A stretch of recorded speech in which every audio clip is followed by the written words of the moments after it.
Suman TV ప్రేక్షకులకు నమస్సుమాంజలు. నా పేరు రంగన్న దాసరి. నాకు 1992 నుంచి ఇంగ్లీష్తో పరిచయం ఉంది. ఇంగ్లీష్తో నాకు దాదాపుగా 30 సంవత్సరాల పరిచయాన్ని మీకు సుమన్ టీవీ వాళ్ళ సహకారంతో పరిచయం చేద్దాం అనుకుంటున్నాను. మీకు తెలిసిన ఇంగ్లీష్నే మళ్ళీ ఒకసారి గుర్తు చేస్తా. మనకు ఇంగ్లీష్లో అక్షరాలు ఏ, బి, సి, డి, ఈ, ఎఫ్ ఇవి జెడ్ వరకు ఉంటాయి. మనకు అందరికీ తెలుసు. ఇవి 26 ఉంటాయి. 26 లెటర్స్. లెటర్స్ అంటే ఇక్కడ ఉత్తరాలు కాదు. లెటర్స్ అంటే ఇక్కడ అక్షరాలు. లెటర్స్ అంటే అక్షరాలు. ఈ అక్షరాలని ఏమంటాం? దీనికి పేరేంటి అంటే ఆల్ఫాబెట్. ఆల్ఫాబెట్. చాలామంది ఏమంటారంటే దీన్ని ఆల్ఫాబెట్స్ అంటారు. ఏ ఒక ఆల్ఫాబెట్, బి ఒక ఆల్ఫాబెట్ అంటారు. అది తప్పు. ఏ ఒక ఆల్ఫాబెట్ కాదు. ఏ ఒక లెటర్, బి ఒక లెటర్. ఈ 26 అక్షరాలని ఆల్ఫాబెట్ అంటాము. ఆల్ఫాబెట్ అంటే అక్షరమాల. ఆల్ఫాబెట్ అంటే అక్షరమాల లేదా వర్ణమాల. అక్షరమాల లేదా వర్ణమాల అంటాం. ఏ నుంచి జెడ్ వరకు ఉన్న అక్షరాలని ఆల్ఫాబెట్ అంటాము. అక్షరమాల. ఆల్ఫాబెట్ అంటే దాని అర్థం అక్షరమాల. These 26 letters have been divided into 2 parts. 26 అక్షరాలు 2 భాగాలుగా విభజించబడ్డాయి. అవి మీకు తెలుసు. ఏంటవి? Vowels. Vowels and second one consonants. Vowels and consonants. Vowels అంటే తెలుగులో ఏంటి? అచ్చులు. వోవెల్స్ అంటే తెలుగులో అచ్చులు. కాన్సోనెంట్స్ అంటే తెలుగులో హల్లులు. ఈ వోవెల్స్ ఎన్ని? How many vowels are there in English language? ఆంగ్ల భాషలో వోవెల్స్ 5. ఏ, ఈ, ఐ, ఓయు. ఏఈఐఓయు అనే ఈ 5 లెటర్స్ ఉంటాయి. Remaining 21 letters consonants. ఏఈఐఓయు అన్న 5 అక్షరాలు వోవెల్స్ అంటారు. రిమైనింగ్ 21 లెటర్స్ని కాన్సనెంట్స్ అంటారు. తెలుగులో అచ్చులు, వోవెల్స్ని తెలుగులో అచ్చులు అంటాము. కాన్సనెంట్స్ని తెలుగులో హల్లులు అంటాం. అచ్చులు హల్లులు ఎందుకు డివైడ్ చేయబడ్డాయి? అచ్చులు హల్లులు ఎందుకు డివైడ్ చేయబడ్డాయి? తెలుగులో ఆ నుంచి అహా వరకు ఉన్న అక్షరాలని అచ్చులు అంటాము. అలాగే కా నుంచి బండిరా వరకు ఉన్న అక్షరాలని హల్లులు అంటాం. ఇవి ఎందుకు సెపరేట్ చేశారు?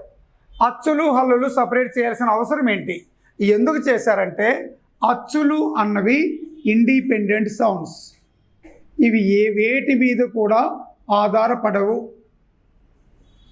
Independent sounds. ఇవి కా నుంచి బండిరా వరకు ఉన్న హల్లులు డిపెండెంట్ సౌండ్స్.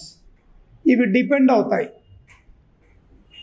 Dependent sounds. ఎలా? ఇవి అచ్చులు అన్నవి ఎలా ఇండిపెండెంట్ సౌండ్స్, హల్లులు అన్నవి ఎలా డిపెండెంట్ సౌండ్స్ ఒకసారి చూద్దాం. మనం కా అనే అక్షరం రావాలంటే అందులో ఇక్ ప్లస్ ఆ ఈక్వల్ టు ఖా. మనకు గి రావాలి. ఇగ్ ప్లస్ ఈ ఈక్వల్ టు గి. మనకు త్రు రావాలి. ఇత్ ప్లస్ రు ఈక్వల్ టు త్రు. అంటే మనకు ఏ హల్లు శబ్దం రావాలన్నా అందులో ఖచ్చితంగా అచ్చులు ఉండి తీరాలి. అలా అచ్చు శబ్దాలు ఉంటేనే మనకు హల్లు శబ్దం వస్తుంది, లేకపోతే హల్లు శబ్దం రాదు. అందుకని అచ్చు శబ్దాలు ఇండిపెండెంట్ సౌండ్స్, వేటి మీద ఆధారపడవు. హల్లు శబ్దాలు ఖచ్చితంగా అచ్చు శబ్దాల మీద ఆధారపడి ఉంటాయి.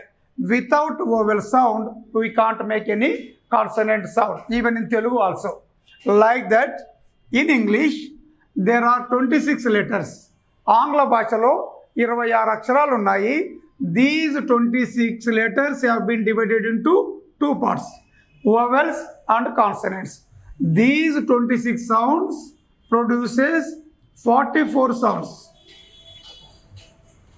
ఈ 26 అక్షరాలు 44 శబ్దాలను ఉత్పత్తి చేస్తాయి. ఈ 5 అక్షరాలు 20 సౌండ్స్ను ప్రొడ్యూస్ చేస్తాయి. These 5 letters produce 20 sounds. These 20 sounds have been divided into 2 parts again. ఈ 20 శబ్దాలు మళ్ళీ 2 భాగాలుగా విభజించబడ్డాయి. ఒకటి మోనోథాంగ్స్, 2 డిప్థాంగ్స్, 2 డిప్థాంగ్స్. మీకు తెలుసు, మోనో అంటే సింగిల్, డిప్ అంటే డబల్, థాంగ్స్ అంటే సౌండ్స్. ఒంటరిగా వచ్చే అచ్చు శబ్దాలు, 2గా వచ్చే అచ్చు శబ్దాలు.